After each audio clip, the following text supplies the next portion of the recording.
नमस्कार साथियों, जैसा कि आप सभी लोगों को पता है कि पूरे देश भर में लोकसभा का चुनाव चल रहा है। लोकसभा चुनाव का माहौल है, जहां पर पूरे भारतवर्ष में 283 लोकसभा सीटों पर 3 चरणों में मतदान संपन्न हो चुका है। वहीं पर 260 लोकसभा सीटें बची हैं, जहां पर बचे हुए 4 चरणों में चुनाव संपन्न होने जा रहा है।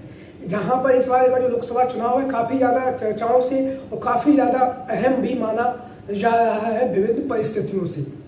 तो आज हम अपनी इस वीडियो में बात करेंगे यहाँ पर उत्तर प्रदेश को लेकर, जहाँ पर उत्तर प्रदेश में जैसा कि आप सभी लोगों को पता है 80 लोकसभा सीटें हैं और इन 80 लोकसभा सीटों में से जहाँ पर कांटे की लड़ाई होती हुई नजर आ रही है, लेकिन कहीं ना कहीं भारतीय जनता पार्टी जिस तरह से 80 की 80 लोकसभा सीटें जीतने का जो उनका जो नारा है वो कहीं ना कहीं सच साबित होता हुआ नहीं दिख रहा है।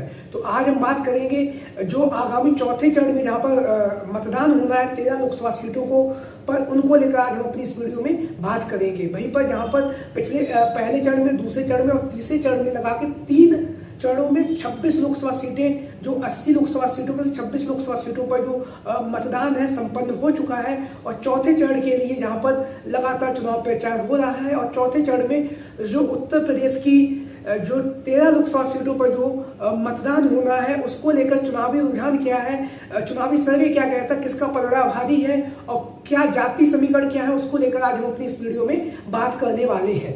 तो एक एक करके हम बात करेंगे। पहले हम जान लेते हैं, जैसा कि आप लोग अपनी स्क्रीन पर देख रहे हैं कि किन किन सीटों पर चुनाव होने जा रहा है। तो सबसे पहले हम बात करेंगे शाजापुर, खीरी, धौरहरा के बाद आपका कन्नौज, कानपुर, सीतापुर, हरदोई, मिश्रिक, उन्नाव, फर्रुखाबाद, इटावा, अकबरपुर और बहराइच। ये वो 13 लोकसभा सीटें हैं जहां पर मतदान चौथे चरण में होने जा रहा है 13 मई को। आप लोगों को पता है 13 मई को मतदान होगा इन 13 सीटों पर। वहीं पर 4 जून में 543 जो लोकसभा सीटें उनका परिणाम आना है। तो उसको लेकर जो चुनावी रुझान है और जो जातीय समीकरण के हिसाब से जो भी सर्वे आ रहे हैं किस सीट पर कौन सी पार्टी भारी है, तो उसको लेकर आज हम अपनी इस वीडियो में आप लोगों के समक्ष बात करने वाले हैं। तो सबसे पहले हम बात करेंगे शाहजहांपुर लोकसभा सीट को लेकर। शाहजहांपुर की लोकसभा सीट कहीं ना कहीं भारतीय जनता पार्टी के कब्जे में थी और इस बार भी यह भारतीय जनता पार्टी के ही कब्जे में जाती हुई नजर आ रही है। शाहजहांपुर की जो लोकसभा सीट है वहां का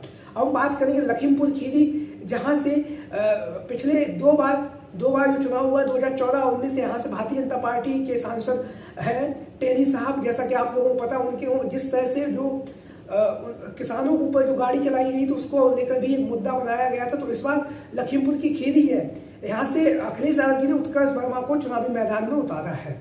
लेकिन हम मान लेते हैं यहाँ का जो जातीय समीकरण है वो भी कहीं ना कहीं भारतीय जनता पार्टी के विपरीत जाता हुआ नजर आ रहा है और समाजवादी पार्टी के पक्ष में जाता हुआ दिखाई दे रहा है।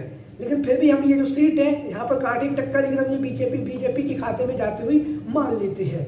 अब हम बात करेंगे धौरहरा की जो लोकसभा सीट है, यहाँ से आनंद भदौरिया समाजवादी पार्टी के प्रत्याशी और इनका जो वहाँ का जातीय समीकरण है उस हिसाब से जो आनंद भदौरिया जी है उनकी जीतने की संभावनाएं ज्यादा बनती जा रही है जो धौरहरा की जो लोकसभा सीट है वहां से। अब हम बात करेंगे सीतापुर की लोकसभा सीट, जहां से कांग्रेस का प्रत्याशी इंडिया गठबंधन के रूप में कांग्रेस के खाते में ये सीट गई थी। और जैसा कि आप लोगों को पता है कि अब वर्तमान समय में 80 लोकसभा सीटों पर इंडिया का जो गठबंधन उसमें 62 लोकसभा सीटों पर अखिलेश यादव जी ने अपने प्रत्याशियों को उतारा है। वहीं पर 17 लोकसभा सीटों पर कांग्रेस पार्टी ने अपने प्रत्याशी उतारे। वहीं पर 1 लोकसभा सीट पर टीएमसी के खाते में दी गई है भदोही की लोकसभा सीट, ये आप लोगों को पता भी होगा। तो सीतापुर की लोकसभा सीट है, यहाँ की कांग्रेस के खाते में गई, यहाँ से कांग्रेस के प्रत्याशी जीतते हुए नजर आ रहे हैं। हम बात करेंगे हरदोई की जो लोकसभा सीट है ये भी कहीं ना कहीं बीजेपी के खाते में जाती हुई नजर आ रही है। और हम बात करें मिश्रिक की जो लोकसभा सीट है ये भी कहीं ना कहीं बीजेपी के पक्ष में जाती हुई नजर आ रही, क्योंकि जिस तरह से भारतीय जनता पार्टी ने अपने जो सिटिंग एमपी है इन 13 चरणों में जहाँ पर सिटिंग एमपी है उन्हीं को रखा है। सिर्फ दो लोकसभा सीटें ऐसी जहाँ पर इन चौथे चरण में 2 लोकसभा सीटें ऐसी हैं 13 में से जहाँ पर भारतीय जनता पार्टी ने अपने सिटिंग एमपी को बदला है। एक तो कानपुर से और दूसरा कानपुर की जो सिटिंग एमपी थे उनका टिकट काट के वहां से दूसरे प्रत्याशी को चुनावी मैदान में उतारा है भारतीय जनता पार्टी की तरफ से। तो हम बात करेंगे मिश्रिक की जो लोकसभा सीट कहीं ना कहीं बीजेपी के खाते में जाती हुई नजर आ रही है। अब हम बात करेंगे उन्नाव से समाजवादी पार्टी की तरफ से अन्नू टंडन चुनावी मैदान में उतरी हुई है और यहाँ से भारतीय जनता पार्टी ने अपने जो सिटिंग एमपी है उन्हें ही चुनावी मैदान में उतारा है, लेकिन अन्नू टंडन जी के पक्ष में यहाँ की जो उन्नाव की लोकसभा सीट है वो अन्नू टंडन जी यहाँ से जीतती हुई नजर आ रही, क्योंकि जो वहाँ पर जो भारतीय जनता पार्टी के प्रत्याशी है उनका कहीं ना कहीं विरोध है, और विरोध होने के साथ ही साथ अन्नू टंडन समाज में रहती है, इसलिए उनका ज्यादा मजबूत स्थिति मानी जा रही है। तो उन्नाव की जो लोकसभा सीट है समाजवादी पार्टी के पक्ष में जाती हुई नजर आ रही है। हम बात करेंगे फर्रुखाबाद की लोकसभा सीट, जैसा कि आप लोगों को पता ही है, ये कभी कांग्रेस पार्टी का गढ़ हुआ करती थी। यहाँ से सलमान खुर्शीद सांसद हुआ करते थे, लेकिन 2014 और 2019 के चुनाव में यहाँ से भारतीय जनता पार्टी की तरफ से मुकेश राजपूत सांसद चुने गए। हालांकि 10 साल का कार्यकाल हो चुका है इनका, और तीसरी बार भी भारतीय जनता पार्टी ने फर्रुखाबाद की लोकसभा सीट से मुकेश राजपूत को चुनावी मैदान में उतारा है। लेकिन अखिलेश यादव जी के द्वारा इस बार समाजवादी पार्टी ने डॉक्टर नवल किशोर साक्य को चुनावी मैदान में उतारा है, जो लगातार जनसंपर्क कर रहे, कैंसर के सर्जन है, लगातार उनके द्वारा जनसंपर्क और जनसभाएं की जा रही है। यादव बाहुल्य ये सीट है, यादव मुस्लिम और साक्य बाहुल्य जो सीट है, यहाँ पर जो जाति समीकरण वो कहीं ना कहीं समाजवादी पार्टी के पक्ष में जाता हुआ नजर आ रहा है, और फर्रुखाबाद की लोकसभा सीट समाजवादी पार्टी जीतने जा रही है। वहीं बात करेंगे इटावा की लोकसभा सीट को लेकर, इटावा की लोकसभा सीट कहीं ना कहीं यहाँ से अखिलेश यादव, शिवपाल सिंह यादव भी इटावा की लोकसभा सीट से ही संबंधित, तो जो इटावा की लोकसभा सीट है वो इस बार समाजवादी पार्टी के पक्ष में जाती हुई नजर आ रही। पहले भी यह सीट पर समाजवादी पार्टी का कब्जा रहा है।